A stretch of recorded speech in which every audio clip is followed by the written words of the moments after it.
हाय दोस्तों। अभी तक हम लोग मेनली सिंक्रोनस मशीन के कंस्ट्रक्शन के बारे में बात कर रहे थे, जिसमें मैंने आपको स्टेटर का कंस्ट्रक्शन समझाया और रोटर का कंस्ट्रक्शन समझाया, और साथ साथ ये भी बताया कि स्टेटर के अंदर रोटेटिंग मैग्नेटिक फील्ड बनती है 3 फेज वाइंडिंग से, और रोटर के अंदर दो तरह के रोटर होते हैं, एक सेलिएंट पोल और एक सिलेंड्रिकल रोटर।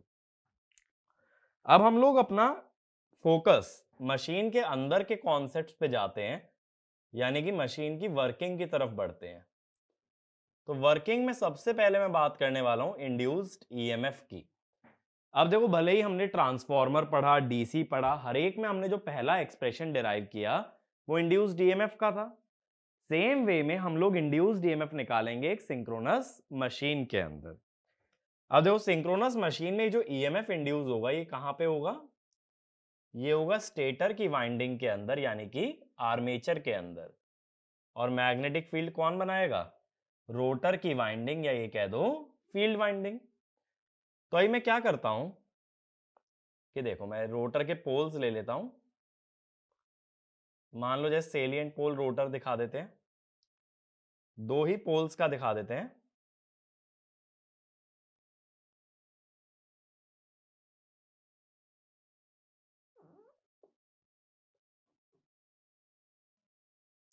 थोड़ा सा यहां पे एयर गैप दे के लिया जाएगा, ठीक है। ये मान लो ये हो गया अपना नॉर्थ पोल और ये हो गया अपना साउथ पोल। अब मान लो ये रोटर ऐसे घूम रहा है, कितनी स्पीड से? ns से। अब हमारे पास 3 फेज की 3 वाइंडिंग होंगी, जैसे यहां पे हो गई मान लो a और a डैश, इससे 120 डिग्री पे होगी b और b डैश, और इससे भी 120 डिग्री पे होगी c और c डैश। ये होंगी 6 वाइंडिंग्स हमारी, या ये कह लो कि 3 कॉइल्स हैं जिनके दो दो कॉइल साइड हैं। फेज ए का a और a डैश, b का b और b डैश, c का c और c डैश। अब इस समय पे देखो, अगर ईएमएफ निकालना है तो ईएमएफ निकालने के दो अप्रोचेज हो सकते हैं। एक तो या तो मैं उसको फ्लक्स से अप्रोच करूं, या दूसरा मेथड हो सकता है कि इसी को अप्रोच करें लेकिन मोशनल ईएमएफ से। मैंने आपको पहले भी बताया था कि हर रोटेटिंग मशीन के अंदर जो ईएमएफ इंड्यूस होता है दैट इज मोशनल ईएमएफ। तो बीएलवी वाले मेथड से भी जा सकते हो, या फिर d∅dt वाले मेथड से भी जा सकते हैं। तो मैं सबसे पहले आपको ईएमएफ डिराइव करके दिखाने वाला हूं, मेथड 1 यूजिंग d∅dt। अब देखो, दोनों मेथड से क्यों हम लोग देखना चाह रहे हैं कि मैं आपको मशीन के अंदर चलता किस टाइप से या वर्किंग किस टाइप से ना, ये समझाना चाहता हूं कि क्या क्या कॉन्सिक्वेंसेज होंगे या क्या क्या फिनोमिना है जो मशीन के अंदर चल रहे हैं। और जब दोनों मेथड से देखोगे ना तो बहुत अच्छे तरीके से समझ आएगा कि हम लोग क्या बात कर रहे हैं। अब देखो, ये मान लो कि यहां मैग्नेटिक फील्ड जो है वो साइनोसॉइडली डिस्ट्रीब्यूटेड है स्पेस के अंदर। तो मैं बोलता हूं assume flux density is sinusoidally distributed in space। उसी के लिए मैंने बताया भी था ना कि शैम्फर्ड पोल यूज करते हैं, और हमने देखा था सिलेंड्रिकल रोटर के अंदर नंबर ऑफ टर्न्स को साइनोसॉइडली वेरी करने की कोशिश करते हैं, जिसमें मैंने बताया भी था कि एग्जैक्ट साइनोसॉइडल वेवफॉर्म नहीं आ पाती, वहां स्टेप्ड वेवफॉर्म आती है। अब इसका क्या मतलब है, देखो कि हम लोग जो है ना यहां पे एंगल्स मार्क कर लेते हैं। किस टाइप से? देखो, मेरी बात समझना, ये नॉर्थ पोल के नीचे वाला एंगल 0 डिग्री ले रहा हूं, फिर ये 90 डिग्री, फिर ये 180 डिग्री, और फिर ये 370 डिग्री, इस टाइप से। तो हमें क्या पता है कि पोल के नीचे मैग्नेटिक फील्ड हमारी मैक्सिमम आती है। तो मैक्सिमम मैग्नेटिक फील्ड कहां मिलेगी? 0 पे। और मिनिमम कहां होती है? क्यू एक्सिस पे, यानी कि π/2 पे। अब देखो, मैं मैग्नेटिक फील्ड का ग्राफ कैसे बना देता हूं।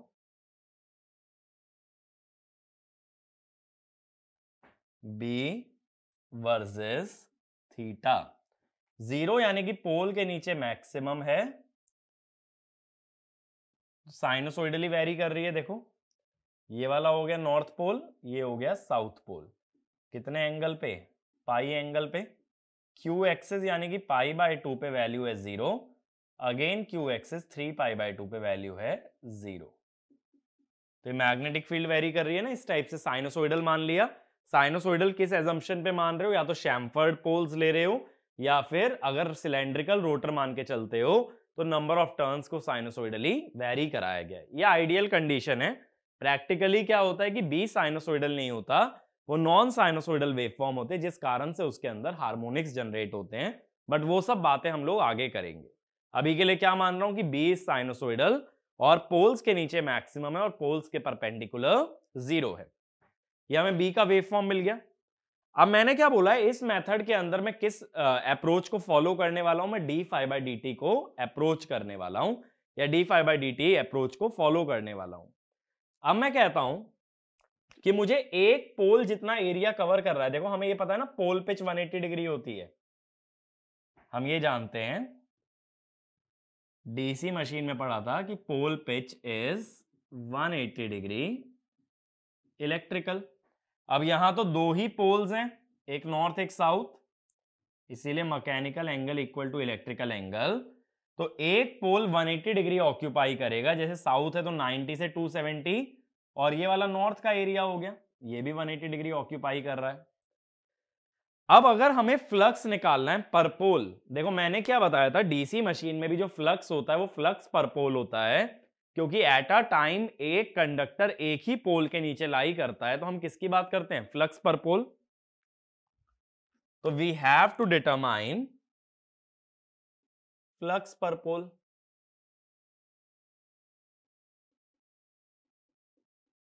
मेरी ये बात समझ आ रही है कि फ्लक्स पर पोल निकालना पड़ेगा। अब मैंने बोला एक पोल जो है 180 डिग्री ऑक्यूपाई कर रहा है, तो हम क्या कहते हैं, फ्लक्स पर पोल निकालने का क्या तरीका है, या तो बी डी एस करके निकाल लो, phi is equal to integration B D S, या दूसरा तरीका क्या होता है कि पहले ही निकाल लो बी एवरेज। बी एवरेज होता है average flux density under each pole. ठीक है, एक पोल के नीचे फ्लक्स डेंसिटी की जो वैल्यू होती है उसको कहते हैं बी एवरेज। अब ये अगर हमें निकालना है तो बेसिकली साइन के या कॉस के एक लूप का एरिया निकालना है, या उसके एक वेव का एरिया निकालना है। एक पोल तो आधा ही है ना, इतना ही तो है एक पोल। तो बेसिकली एवरेज के लिए मुझे इतने पार्ट का एवरेज चाहिए। एवरेज कैसे निकलता है, जैसे देखो बी एम, जो इसकी मैक्सिमम वैल्यू है वो बी एम है,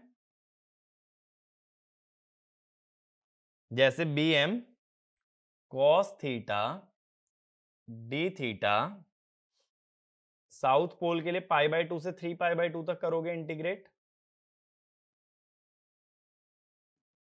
और साउथ पोल कितने एंगल में लाई कर रहा है, 180 डिग्री। मेरी बात समझ आ रही है। मैं सिर्फ क्या बोल रहा हूं, किसी भी फंक्शन का एवरेज कैसे लिया जाता है, उसका इंटीग्रेशन डिवाइडेड बाय ड्यूरेशन। तो साउथ पोल पाई एंगल ऑक्यूपाई कर रहा है, तो उस एंगल में मैं कॉस थीटा को इंटीग्रेट करके किससे डिवाइड कर रहा हूं, पाई से।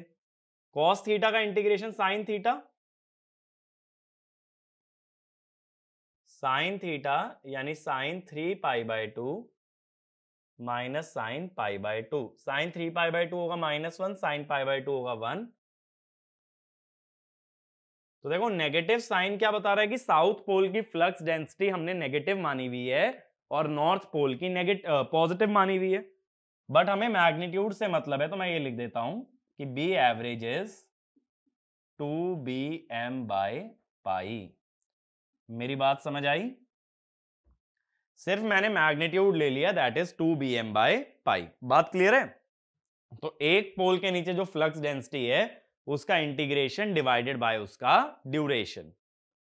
अब ये आने के बाद फ्लक्स पर पोल कैसे निकलेगा, average flux density into area पर पोल। एक पोल के नीचे की फ्लक्स डेंसिटी और एक पोल का एरिया मल्टीप्लाई करने पे मिलेगा फ्लक्स पर पोल।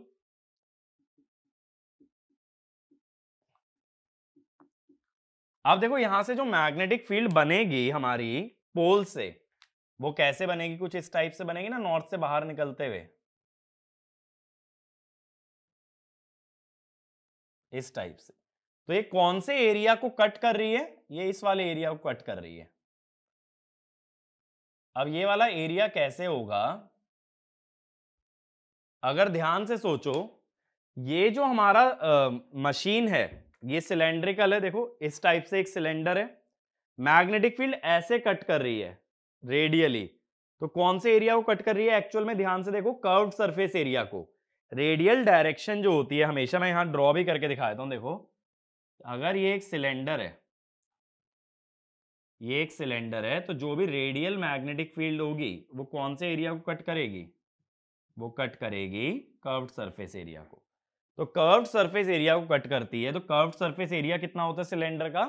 2 पाई आर एच या पाई डी एल। एच की जगह एल लिख दिया और 2 आर की जगह डी, लेकिन पर पोल चाहिए तो by P. Curved surface area तो सिलेंडर का पूरा हो गया ना। अब उस एरिया के अंदर 2 पोल्स हैं, तो एक पोल को कितना एरिया मिलेगा? हाफ, तो इसलिए मैंने डिवाइड बाय पी लिख दिया। अब पाई से पाई कैंसिल, तो ये मिल गया 2BmdL बाय पी। तो ये आ जाता है एक पोल के नीचे का फ्लक्स, कि इतना फ्लक्स एक पोल के नीचे लाई कर रहा होगा। अब फ्लक्स आ जाने के बाद हमें क्या करना है? हमें ईएमएफ निकालना है, लेकिन ये फ्लक्स का मैग्नीट्यूड आया है। अब देखो क्या होता है, जब कभी ईएमएफ निकालना होता है तो कभी भी मैग्नेटिक फील्ड को या पोल्स को घूमता नहीं मानते, हमेशा घूमता हुआ किसे माना जाता है? कॉइल को। तो एक पॉइंट ये भी लिखो, whenever we want to find out the EMF, we assume that the conductor is moving and magnetic field is stationary। ठीक है, अब होता क्या है कि फ्लक्स निकालने का तरीका क्या बनता है हमारा, कि B डॉट ds होता है। फ्लक्स का तरीका ये होता है, phi is basically surface integral B dot ds। अब ये ds वेक्टर क्या होता है? It is called as area vector, और एरिया वेक्टर हमेशा एरिया के परपेंडिकुलर होता है। इसका मतलब है कि फाई के लिए, for phi, B vector and DS vector should be parallel. भाई डॉट प्रोडक्ट में कौन सा कंपोनेंट लिया जाता है? Parallel component. अगर बी और डीएस पैरेलल हैं, यानी कि B vector and area are perpendicular. बात मेरी समझ आई कि बी वेक्टर और एरिया जो आएंगे वो हमेशा परपेंडिकुलर होंगे, क्योंकि बी वेक्टर और डीएस वेक्टर पैरेलल होने चाहिए for the case of dot product. यानी हम ये कह देते हैं कि फ्लक्स ऐसे ले लिया जाता है, B इंटू एरिया परपेंडिकुलर। इसका एरिया परपेंडिकुलर का मतलब क्या हुआ?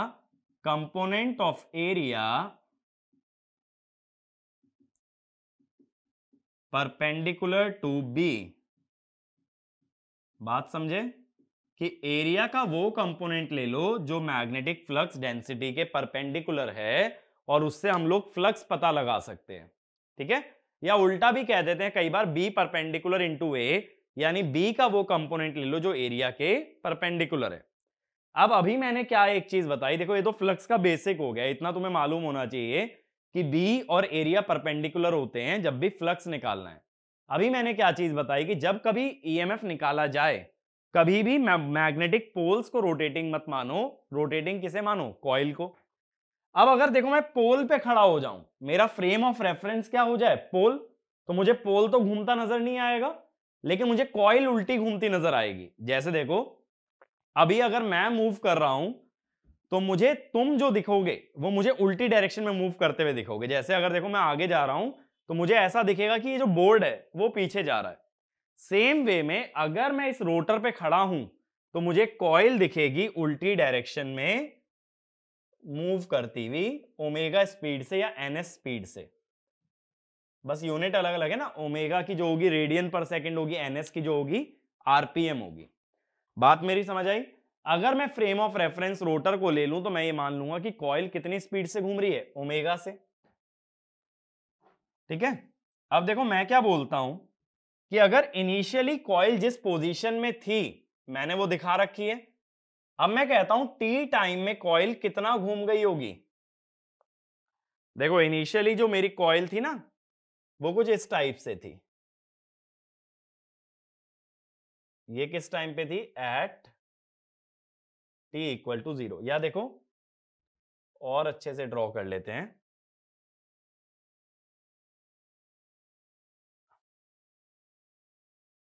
ये मेरी कॉइल थी एट t इक्वल टू 0, ऐसे थी मेरी कॉइल। अब मैं कहता हूं t इक्वल टू टी पे क्या हुआ होगा, t इक्वल टू टी पे जो है ना ये वाली कॉइल रोटेट कर गई होगी, कितना एंगल, अगर ये ओमेगा से घूम रही है तो ओमेगा टी। यानी कि ये जो कंडक्टर तुम्हें ऐसे दिख रहे थे, ये ए और ए डैश दिख रहे थे ना, ये ओमेगा टी एंगल घूम गए होंगे, ये ऐसे आ जाएंगे। बात समझ आ रही है, ओमेगा स्पीड से घूम रहे हैं तो टी टाइम में कितना घूमे होंगे, ओमेगा टी। लेकिन मुझे इसका कौन सा कंपोनेंट चाहिए, एरिया का। देखो ये जो कॉइल है ना, इस कॉइल का एरिया है ए। मैग्नेटिक फील्ड कैसी है, मैग्नेटिक फील्ड इस डायरेक्शन में है, मुझे मैग्नेटिक फील्ड के परपेंडिकुलर एरिया चाहिए।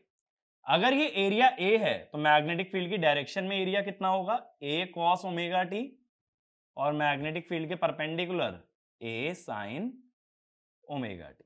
कहने का मतलब B और A के बीच में अगर ओमेगा टी एंगल है तो B के पैरेलल कंपोनेंट बनेगा A cos ओमेगा टी और B के परपेंडिकुलर बनेगा A sin ओमेगा टी। तो मैं कहता हूं कि phi equal to B into area perpendicular, यानी B A sin omega t, या इसको ऐसे लिख दो phi M sin omega t. अब ये फाई M क्या चीज है, ये फाई M था जो अभी हमने निकाला था, ये बात मेरी समझे। यहां पे टाइम का टर्म कैसे आ गया, क्योंकि जब पोल और कॉइल के बीच का एंगल बदलेगा तो फ्लक्स निकालते वक्त B और A परपेंडिकुलर होने चाहिए।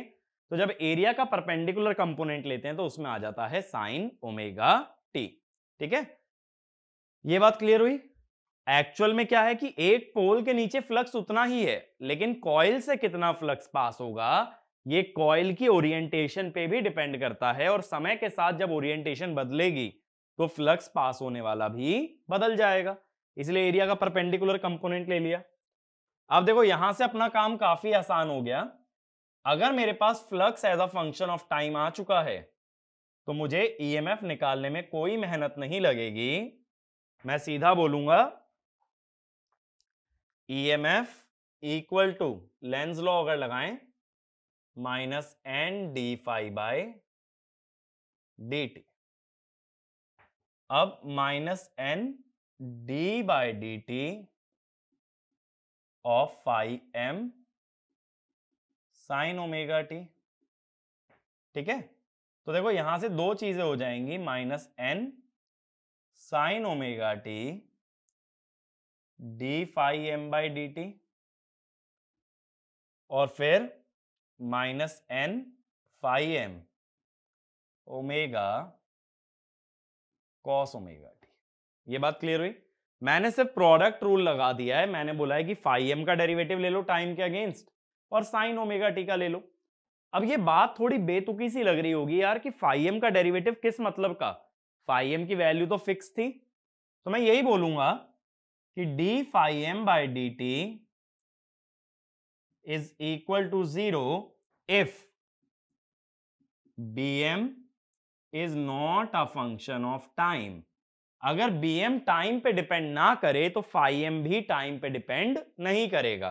कहने का मतलब ये हुआ field winding is excited by DC, जो कि सिंक्रोनस मशीन में होता भी है। भाई एक चीज देखो ना, सिंक्रोनस मशीन में जो करंट फ्लो करेगा फील्ड वाइंडिंग में वो तो डीसी है, वो टाइम पे तो डिपेंड कर नहीं रहा। अगर उससे करंट टाइम पे डिपेंड नहीं कर रहा तो उससे बनने वाली मैग्नेटिक फील्ड भी टाइम पे डिपेंड नहीं करेगी। इसीलिए phi m d phi m by dt क्या हो जाएगा? 0। Here phi m is not a function of time। मेरी बात समझ आई? ठीक है, तो ये चीज कब तक ट्रू है? Till bm is not dependent on time। अगर ऐसा हुआ तो हमारे पास सिर्फ सेकेंड टर्म बचेगी ईएमएफ के अंदर। अगर सिर्फ सेकेंड टर्म बचती है तो ईएमएफ हो गया n phi m omega minus cos को लिख लो sine omega T minus 90 degree, और फ्लक्स क्या था? phi m sine omega T. तो देखो यहां से भी यही बात कह सकते हो, induced EMF lags flux by 90 degree. EMF flux से 90 डिग्री हमारा लैग कर जाएगा। अब अगर मैं ईएमएफ की आरएमएस वैल्यू की तुमसे बात करूं तो क्या होगा? n phi m omega by root 2 n phi m into 2 pi f by root 2। इसकी वैल्यू डालोगे तो ये आएगा 4.44 f n phi m। तो देखो ये वही इक्वेशन आ गई जो ट्रांसफॉर्मर में भी पढ़ते हो ईएमएफ की। सेम इक्वेशन सिंक्रोनस मशीन के अंदर भी आती है, 4.44 f n phi m। ठीक है, और यहां phi m की वैल्यू क्या है? 2bm dl bye p। ये बात क्लियर हुई? ठीक है, यहां तक अपना कॉन्सेप्ट क्लियर है। ईएमएफ की जो आरएमएस वैल्यू आ रही है वो ट्रांसफॉर्मर जैसी ही आती है। तो ये वाला पॉइंट भी लिख लेना, the value of EMF is same as the case of transformer, but in transformer EMF is statically induced, whereas in rotating machine it is dynamically induced। यहां तक हम लोगों को क्लियर है? आगे चलें। अब देखो, अगर कभी ऐसा हुआ कि फील्ड वाइंडिंग में AC लगा दो, DC की जगह क्या लगा दिया जाए? AC। अगर DC की जगह AC लगा दोगे तो होगा क्या? ये बात करते हैं, चाहे तो क्वेश्चन बना के लिख लो, what happens if the field winding of synchronous machine is excited by AC. ठीक है, एसी से अगर एक्साइट करें तो उस केस में मैं क्या कहूंगा? जो फील्ड वाइंडिंग का करंट है, सपोज ये हो जाए Im साइन ओमेगा टी, तो इससे बनने वाली जो मैग्नेटिक फील्ड है उसमें भी क्या हो जाएगा? साइन ओमेगा टी आ जाएगा।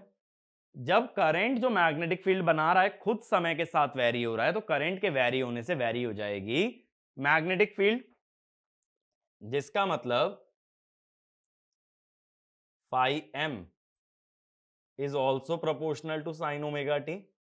Maximum value of flux density अब कांस्टेंट नहीं आएगी, ये खुद भी साइन ओमेगा टी पे डिपेंड करेगा, जिससे क्या होगा कि d phi m by dt किसके प्रोपोर्शनल आ जाएगा? कॉस ओमेगा टी के। तो अब जो ईएमएफ में फर्स्ट टर्म आ रही है वो क्या थी? Minus n sine omega t into cos omega t, और फाई एम पी कह दो। तो ऐसे कर लो, या तो phi m equal to phi m p sine omega t. अब ये क्या हो गया? Minus n phi m p by 2 sine 2 omega t. इससे क्या मालूम चला? इससे मालूम चला double frequency EMF is induced in stator। ठीक है, तो अगर तुम्हारा करंट जो फील्ड वाइंडिंग में फ्लो कर रहा है वो खुद टाइम पे डिपेंडेंट है, तो उससे बनने वाली मैग्नेटिक फील्ड भी टाइम पे डिपेंडेंट है, और उससे ईएमएफ में एक 2 ओमेगा की टर्म आ गई, तो it has a double frequency. ठीक है, तो ये वाला पॉइंट लिख लेना। If the field winding current varies with time, then magnetic field produced by the poles also varies with time, and the EMF induced in stator winding contains a term having double the frequency, a term having double the frequency। बात मेरी clear हुई? मैंने सिर्फ ये बोला जो तुम अभी लिख रहे थे ना, हमने क्या लिखा था कि फाई एम होता है 2bm dl बाय p। मैंने सिर्फ ये बोला है जो bm है ये करंट से बन रहा था ना, ये खुद ही साइन ओमेगा टी के प्रोपोर्शनल चला गया है, जिससे कि जो फाई एम है ये भी किस पे डिपेंड कर गया, साइन ओमेगा टी। तो इस तरीके से हमारा जो ईएमएफ आर्मेचर वाइंडिंग में या स्टेटर वाइंडिंग में जाएगा that will be dependent on time, it will have double frequency component. यहां से तो देखो कॉस ओमेगा टी ही बन रहा है, बट ये जो पहली वाली टर्म है इससे साइन 2 ओमेगा टी का टर्म आ रहा है। अब देखो लेकिन एक चीज सोचें, अगर ये तो हमने सारी बात किस फेज के लिए की है, ए फेज के लिए, अगर यही बातें हमें करनी होती बी फेज के लिए तब क्या होता, तब किस तरह से बता पाते ईएमएफ? बी फेज के लिए भी भाई बात तो एक ही है, बी तो हमारा उतना ही है, तो बी में भी मैं क्या कहता, देखो फॉर बी फेज। ठीक है, अब बी फेज के लिए मैं क्या कहता कि ये फाई एम तो सेम ही आएगा, ये तो हम फेज पे देख ही नहीं रहे थे, मैंने फेज की मदद से क्या लिया था, एरिया लिया था। मैंने बोला था एरिया का परपेंडिकुलर कंपोनेंट लेना है जो एरिया बी के परपेंडिकुलर हो। अब देखो बी तो हमारा नॉर्थ से बाहर ही जा रहा है ना, ये बी है। अब ये जो बी वाला फेज है ये कॉइल यहां से 120 डिग्री पे रखी थी, अगर ये और क्लॉकवाइज घूम गई तो ये कितना एंगल बना लेगी भाई,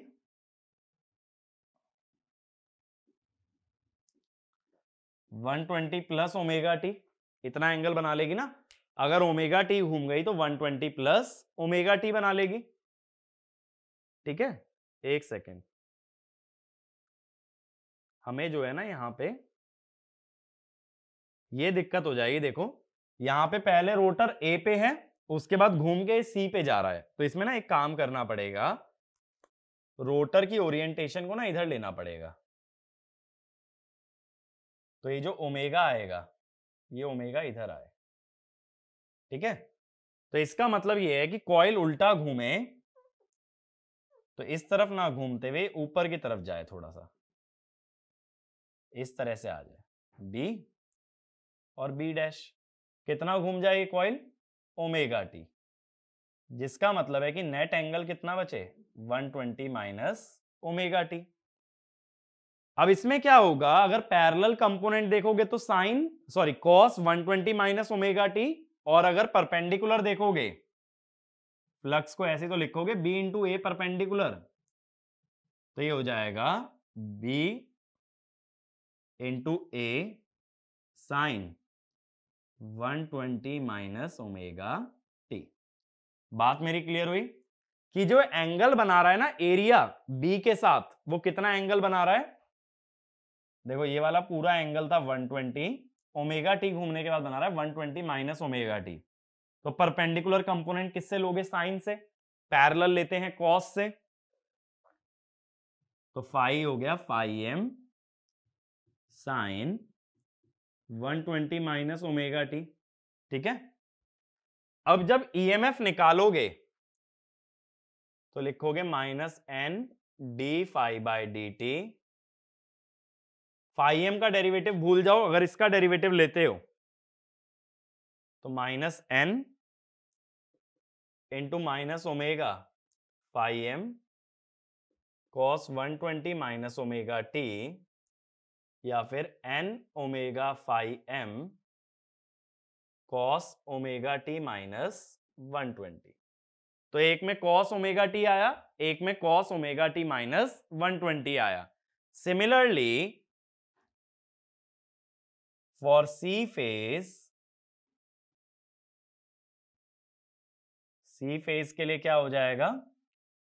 सी फेज के लिए ईएमएफ जो आएगा वो n omega phi m cos omega t plus 120 आ जाएगा। इससे क्या मालूम चला कि तीनों फेजेस में जो ईएमएफ आ रहा है उसमें फेज शिफ्ट आ रहा है 120 डिग्री का, जिसका मतलब तीनों ही ईएमएफ हमारे बैलेंस्ड हैं। बात मेरी क्लियर हुई? मैंने सिर्फ तुम्हें क्या बताया, अगर ईएमएफ बी फेज में निकालना है तो बी फेज का वो एरिया लो जो मैग्नेटिक फील्ड के परपेंडिकुलर है, और उस एरिया में आया साइन ओमेगा टी माइनस 120 या साइन 120 माइनस ओमेगा टी। उससे ईएमएफ में क्या आया? cos omega T minus 120। ऐसे ही सी फेज में आएगा cos ओमेगा टी प्लस 120। और इससे हमें समझ क्या आ गया यहां पे कि तीनों ईएमएफ में 120 डिग्री का फेज शिफ्ट है, जिससे कि इंड्यूस्ड ईएमएफ क्या है? बैलेंस्ड है। और देखो इसको ऐसे भी समझ सकते हो, अब अगर ईएमएफ का ग्राफ ड्रॉ करें, इसको समझने का ना इजीएस्ट तरीका भी बताता हूं। जो ए फेज का ईएमएफ आया था उसमें cos ओमेगा टी आया था हमारा,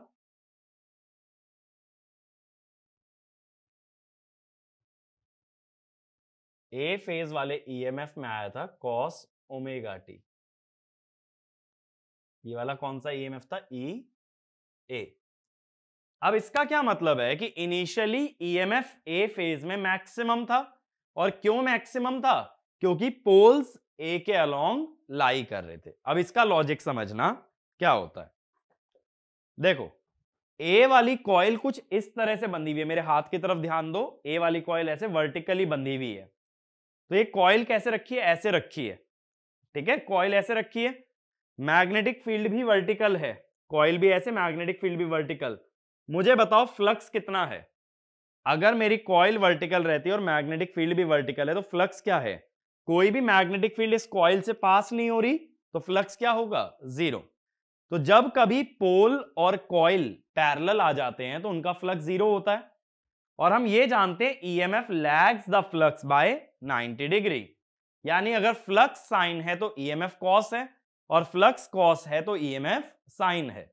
तो जहां एक क्वांटिटी जीरो होगी वहां दूसरी क्वांटिटी हमेशा मैक्सिमम होगी। खुद सोचो, साइन की वैल्यू जीरो पे जीरो होती है और कॉस की वैल्यू 1 होती है। तो अगर फ्लक्स साइन है तो ईएमएफ कॉस है, तो अगर फ्लक्स जीरो है तो ईएमएफ मैक्सिमम है। बात मेरी समझ आई? इनिशियली कॉइल वर्टिकल रखी है, मैग्नेटिक फील्ड भी वर्टिकल, जिससे कि फ्लक्स बना जीरो। अब फ्लक्स अगर साइन ओमेगा टी है तो ईएमएफ कॉस ओमेगा टी, तो साइन जहां जीरो होता है कॉस वहां मैक्सिमम होता है, तो इनिशियली ईएमएफ क्या रहेगा? मैक्सिमम। तो हम ये भी तो कह सकते हैं जब पोल किसी कॉइल के अलोंग लाई कर जाए तो उससे पास होने वाला फ्लक्स जीरो होता है और उसमें बनने वाला ईएमएफ मैक्सिमम होता है। तो एक पॉइंट ये भी लिखो, whenever magnetic field lies along a coil, the flux through the coil is zero, and since induced EMF lags the flux by 90 degree, when flux is zero, the EMF is maximum. ठीक है? So we can say maximum EMF is induced in a coil along which the magnetic field lies. ठीक है, along which the magnetic field lies. बात मेरी clear हुई? अब देखो, शुरुआत में ए में मैक्सिमम ईएमएफ है क्योंकि पोल्स किसके अलोंग लाई कर रहे हैं? ए के। अब ये 120 डिग्री घूम के किस में आएंगे? बी में। तब ईएमएफ मैक्सिमम किस में आएगा? बी में। तो बी में मैक्सिमम ईएमएफ कब आएगा?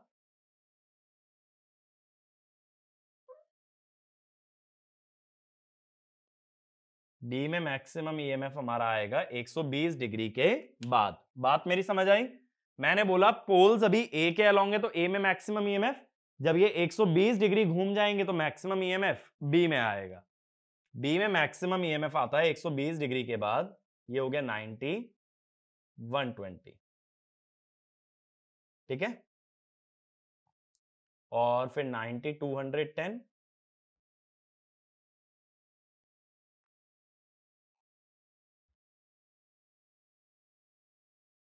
और ये हो गया 120, तो 120 से 90 अपना इधर आ जाएगा,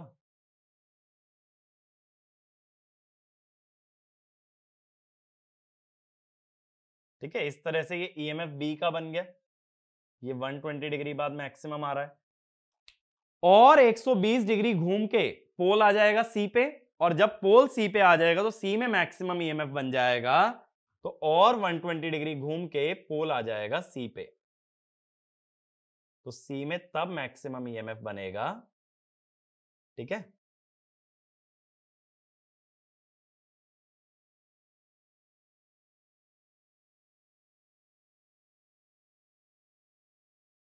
इस तरह से सी का ईएमएफ आ जाएगा। तो इस तरह से तीनों ईएमएफ जो इंड्यूस होंगे they will be balanced in nature. मेरी बात समझ आई? देखो पोल्स पहले ए में थे तो ए में मैक्सिमम ईएमएफ, 120 डिग्री बाद बी में गए तो बी में मैक्सिमम ईएमएफ, और 120 डिग्री बाद सी में गए तो सी में मैक्सिमम ईएमएफ। इस तरह से मैक्सिमम ईएमएफ बारी बारी से ए बी और सी में लाई करेगा। तो तुम कह सकते हो जिस डायरेक्शन में ये रोटर घूमेगा उसी के हिसाब से ए के बाद बी आएगा और बी के बाद सी आएगा। अब देखो जो मैंने पिछला डायग्राम ड्रॉ किया था उसमें ए था, अब रोटर उल्टा घूम रहा था तो ए के बाद किस में घुसेगा? सी में। तो ए से 120 लैग करेगा सी और सी से 120 लैग करेगा बी, यानी रोटर को उल्टा घुमा दो तो ए के बाद पहले कौन आएगा? सी, और बाद में कौन आएगा? बी। यानी रोटर उल्टा घुमा देने से सीक्वेंस पलट गया, ए बी सी की जगह हो गया ए सी बी। तो एक पॉइंट ये भी लिखो, the sequence of EMF depends on rotor rotation. So if the direction of rotor is reversed, the phase sequence of EMF induced will also be reversed. The phase sequence of EMF induced will also be reversed. तो अगर कभी किसी exam में कोई ये पूछता है भाई कि सिंक्रोनस जनरेटर का फेज सीक्वेंस कैसे रिवर्स करना है, तो तुम्हारा जवाब क्या होगा? By reversing the direction of rotor. Simple इतना कह देना कि रोटर डायरेक्शन रिवर्स कर देने से ईएमएफ का फेज सीक्वेंस रिवर्स हो जाता है। बात मेरी क्लियर हुई? तो इससे हमें क्या पता चला कि वाइंडिंग्स को 120 डिग्री पे रखने से फायदा क्या हुआ? उससे फायदा ये हुआ कि जो ईएमएफ थे वो आपस में 120 डिग्री लैग कर गए, और जब ईएमएफ आएगा वाइंडिंग के अंदर तो वाइंडिंग में क्या फ्लो करेगा? करंट, और करंट फ्लो करेगा तो वो जनरेट करेगा एक रोटेटिंग मैग्नेटिक फील्ड। तो ये तीनों कॉइल अपनी खुद की एक रोटेटिंग मैग्नेटिक फील्ड भी जनरेट करेंगी। फिर अपने पास दो मैग्नेटिक फील्ड हो जाएंगी, एक स्टेटर वाली और एक रोटर वाली, ठीक है। इसके बारे में भी अभी बात करूंगा, पहले मेरी बात यहां तक क्लियर है? तो एक पॉइंट ये भी लिख लो, by keeping the windings at 120 degree with respect to each other we ensure that the EMFs induced in the windings lag each other by 120 degree, so the EMFs are balanced. So the EMFs are balanced. अगला point, EMF in synchronous machine will be balanced as long as orientation of the winding is not reversed and they contain same number of turns. अब भाई EMF में number of turns तो आ रहे हैं ना 4.44 FN5 में, तो अगर तीनों फेजेस में सेम नंबर ऑफ टर्न्स है तो तीनों में ईएमएफ सेम बनेगा, और जब तक वाइंडिंग्स 120 डिग्री पे हैं तो ईएमएफ भी आपस में 120 डिग्री लैग करेंगे। इसलिए पावर सिस्टम में ना कई बार ये बोल देते हैं जब फॉल्ट पड़ते हो कि ईएमएफ जो इंड्यूस होता है सिंक्रोनस मशीन में वो हमेशा बैलेंस्ड होता है, ठीक है, और उसका सीक्वेंस किस पे डिपेंड करता है? रोटर की रोटेशन पे। तो अगर रोटर जैसे यहां क्लॉकवाइज घूम रहा है तो फेज सीक्वेंस क्या आ रहा है? ए, फिर बी और फिर सी। अब बाहर तुम्हारा फॉल्ट हो चाहे कुछ भी हो, जब तक रोटर क्लॉकवाइज घूमेगा तो फेज सीक्वेंस रिवर्स नहीं हो सकता। तो ये भी लिख लो, आगे काम आएगा पावर सिस्टम में। इन event of a fault if rotor rotation is not reversed, the phase sequence of EMF generated will remain same. ठीक है, जो भी फेज सीक्वेंस बनेगा वो सेम ही रहेगा जब तक रोटर के रोटेशन को रिवर्स ना कर दिया जाए। उम्मीद करता हूं देखो यहां तक मेरी बात क्लियर है। इसमें से क्या क्या बातें आगे तुम्हें लेकर के जाना है, आगे कैरी करना है। पहली बात, ईएमएफ का फॉर्मूला जो कि क्वेश्चंस में काम आएगा 4.44 FN5। दूसरी बात कि फेज सीक्वेंस जो होता है ईएमएफ का वो रोटर की रोटेशन पे डिपेंड करता है। अगर रोटर रोटेशन रिवर्स कर दें तो फेज सीक्वेंस रिवर्स किया जा सकता है। ठीक है, अगली बात, ईएमएफ तीनों उतने ही फेज शिफ्ट पे आते हैं जितना वाइंडिंग्स में गैप देते हो। अगर वाइंडिंग्स 120 डिग्री पे रखी हैं तो तीनों ईएमएफ में भी कितना फेज शिफ्ट बनता है, 120 degree with respect to each other. ठीक है, ये सारी चीजें हमने कवर की हैं। और एक मैंने क्वेश्चन बताया है कि अगर फील्ड वाइंडिंग को एसी से एक्साइट करोगे तो जो ईएमएफ बनता है उसमें एक 2 ओमेगा का टर्म आता है, या ये कह देते हैं डबल फ्रीक्वेंसी कंपोनेंट। अब देखो जैसा मैंने बताया था ईएमएफ डिराइव करने के दो अप्रोचेस हो सकते हैं। एक तो ये अपना d∅dt वाला, दूसरा क्या होता है मोशनल ईएमएफ। अब मैं अगला मेथड से समझाता हूं, मेथड 2।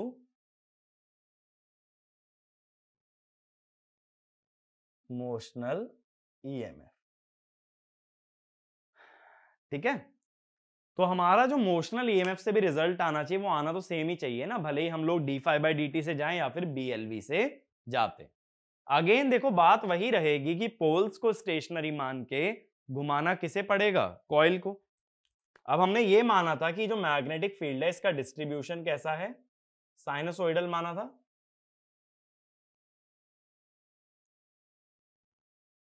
तो हमने इसको कोसाइन से दिखाया था कि पोल में मैक्सिमम वैल्यू आती है, कितनी वैल्यू आती है, ये आती है BM। 0 डिग्री पे नॉर्थ पोल था, फिर 180 डिग्री पे हमारा साउथ पोल था, फिर अगेन Q एक्सिस पे 0 हो गया था और फिर वापस 2 पाई पे मैक्सिमम हो गया था। ये हमारा B का डिस्ट्रीब्यूशन था। अब मैं क्या कहता हूं, जब EMF निकालते हैं तो BLV से निकाला जाता है। और मैंने तुम्हें एक बात बताई थी कि EMF का जो डिस्ट्रीब्यूशन होता है, EMF induced in any conductor follows the same variation as B। मैंने डीसी मशीन में एक बात बोली थी, जो B का ग्राफ होता है वही ग्राफ किसका होता है, EMF का इन एनी कंडक्टर। अब देखो A वाला कंडक्टर कहां रखा है, 0 पे, और A' वाला कंडक्टर कहां रखा है, पाई पे। ऐसे रखा है ना, A वाला 0 पे और A' वाला पाई पे। अब जब ये रोटर आगे घूमेगा तो ऐसा भी तो मान सकते हो कि कॉइल पीछे जा रही है। कॉइल पीछे जा रही है माने कॉइल का मोशन इस तरफ है, A और A' का। तो A कौन सा वेरिएशन फॉलो करेगा, अगर A में EMF निकालते हो, EA, जैसे जैसे B वैरी करेगा वैसे वैसे उसका EMF भी वैरी करेगा। तो A का EMF पहले मैक्सिमम रहेगा, फिर कम होगा, फिर नेगेटिव, फिर इस तरीके से। बात समझे? देखो A जैसे जैसे पीछे जाएगा, पहले BM पे था ना, फिर पीछे गया, कम होता गया, कम होता गया, 0 पे आया, फिर नेगेटिव में चला गया। तो A का EMF कम होता गया, नेगेटिव गया, फिर वापस पॉजिटिव। अब ऐसे ही A' का बताना जरा, A' का EMF क्या होगा। A' का शुरुआत में देखो सबसे नेगेटिव था,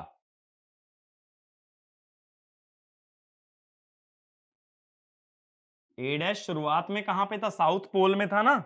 अब ये किस तरफ जाएगा, ये इस तरफ जाएगा, क्योंकि हमने कॉइल को कैसे माना है घूमते हुए, एंटी क्लॉकवाइज। ध्यान से समझना, ये रोटर जब क्लॉकवाइज घूम रहा है तो रोटर को स्टेशनरी मान के कॉइल को एंटी क्लॉकवाइज घुमा रहे हैं, तो ये A' वाला तो राइट में जाएगा। A' वाला जब इस तरफ जा रहा है तो पहले मैक्सिमम नेगेटिव पे था, फिर धीरे धीरे कम होता जाएगा, π/2 पे आके 0 हो जाएगा, फिर बढ़ने लगेगा, फिर पॉजिटिव में मैक्सिमम जाएगा, इस तरह से चलेगा। तो A' का जो EMF है वो A से जस्ट अपोजिट है। अब मैं कहता हूं कि ई ए डैश इक्वल टू माइनस ई ए।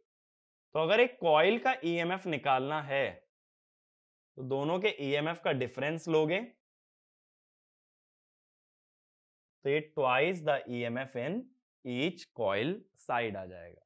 तो एक पॉइंट ये भी लिखो, the EMF induced in a coil side follows the same variation as magnetic flux density in space, as magnetic flux density in space।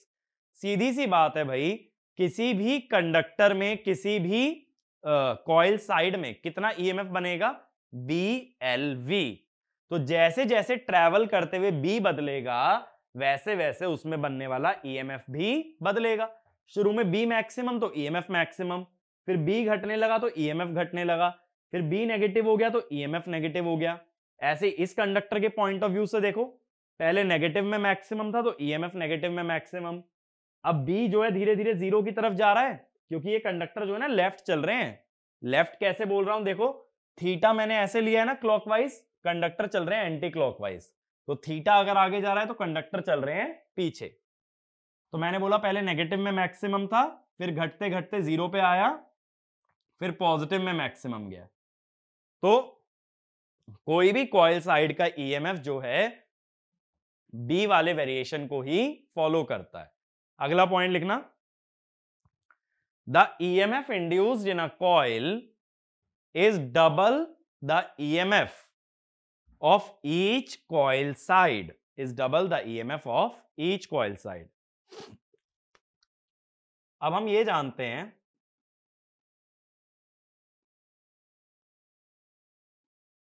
B है BM cos थीटा, अब ए dash ये है 2EA, और EA किसका function बन रहा है, cos theta जैसे ही बन रहा है ना EA भी।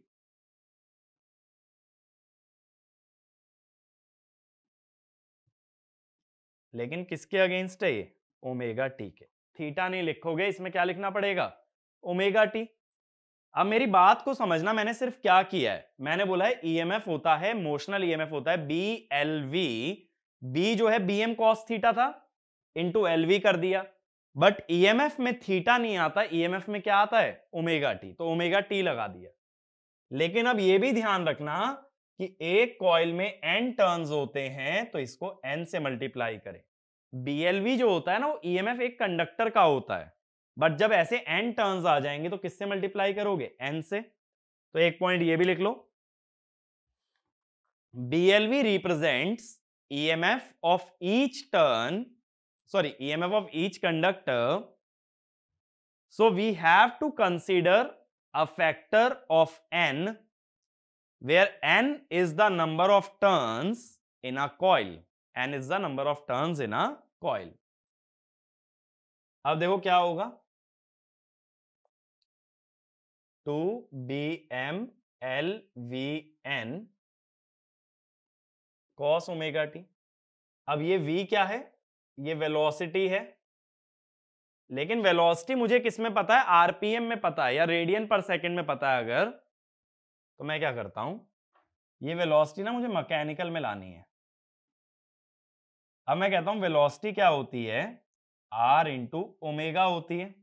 ये ध्यान रखना, ये मैकेनिकल स्पीड है, speed of motion, R omega होती है। ये R into omega electrical into 2/p होती है। R 2R हो जाएगा D, ओमेगा इलेक्ट्रिकल हो जाएगा 2πf। अगर ये वैल्यू पुट कर दी जाए, 2BMLD/P into 2πfN cos omega t. अब अभी हमने ये डेराइव किया था पिछली डेरिवेशन में कि 2BMDL/P होता है φm।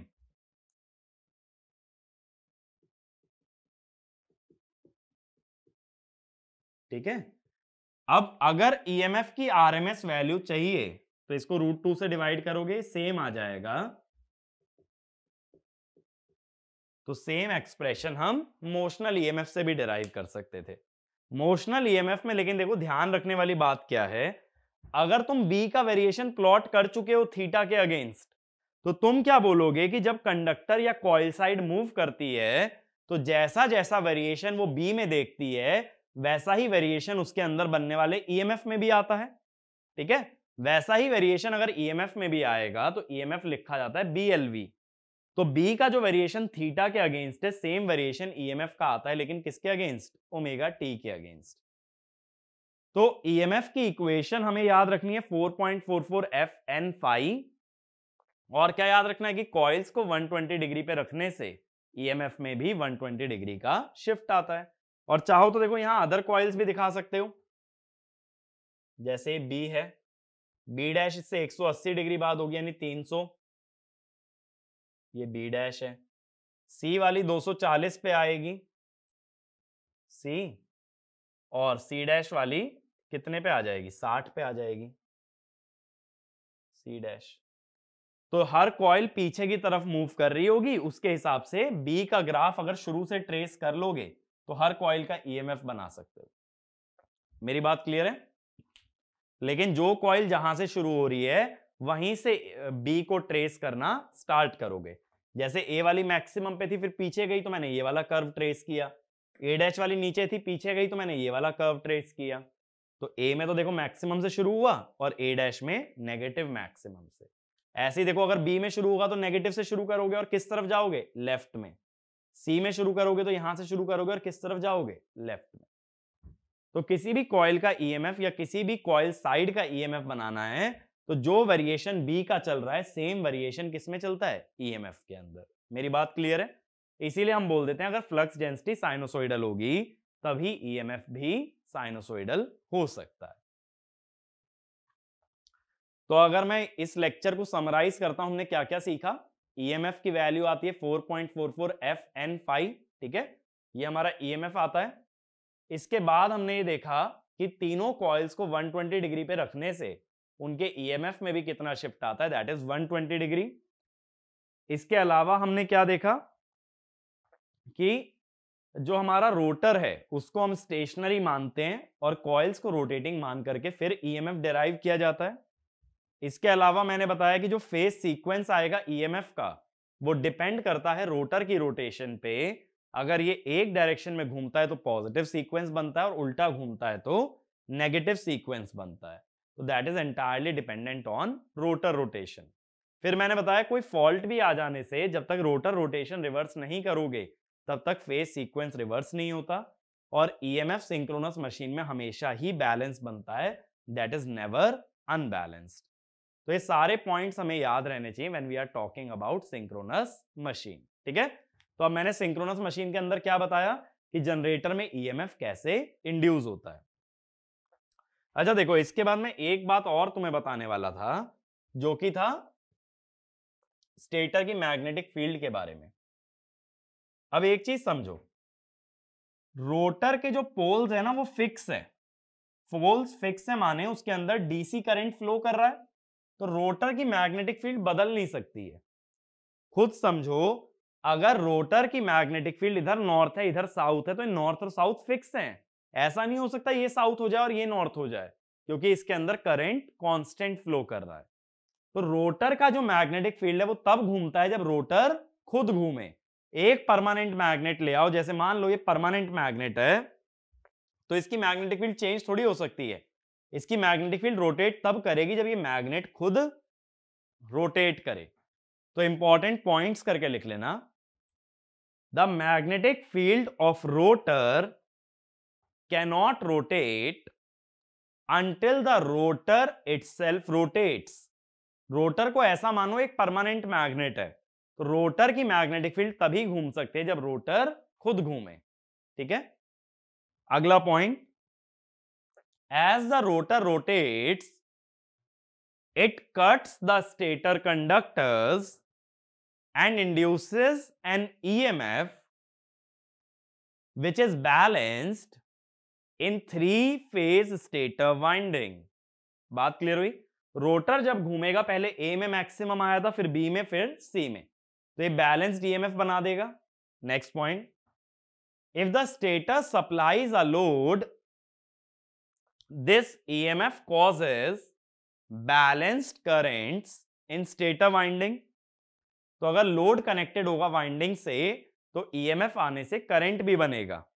अगला point, the 3-phase current in the rotor winding in the stator winding produces a rotating magnetic field that rotates at synchronous speed.